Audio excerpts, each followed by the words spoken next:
Balikulungan ang isang senior citizen ay naresto sa operasyon laban sa iligal na droga ng mga otoridad sa Coronadal.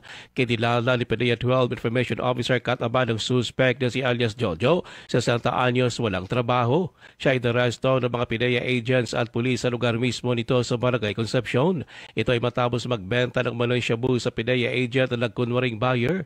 Ayon pa kay Abad, inaresto rin na kasama nitong si alias May, 43 anyos, dating public school teacher na taga Barangay Zone 4. Dagdag pa ni Abad, nakumpiska ng mga otoridad sa mga suspect ang 18 mga sachet ng suspected shabu. Ang mga ito ayon pa kay Abad ay nagkakahalaga ng higit sa 374,000 pesos. Nakuha rin ng mga PDEA agents at pulis sa mga suspect ang glass tutors, plastic sachet na may mga bakas ng Manoy Shabu, 1,000 pesos marked money at budol money na ginamit sa kanilang drug buy-bust operation. Kinumpirma ni Abad ang senior citizen na drug suspect ay 3 beses nang inaresto dahil sa mga kasong drug trafficking. Ayon pa kay Abad, inihanda na ng PDEA 12 ang kasong paglabag sa Comprehensive Dangerous Drugs Act laban sa mga suspect.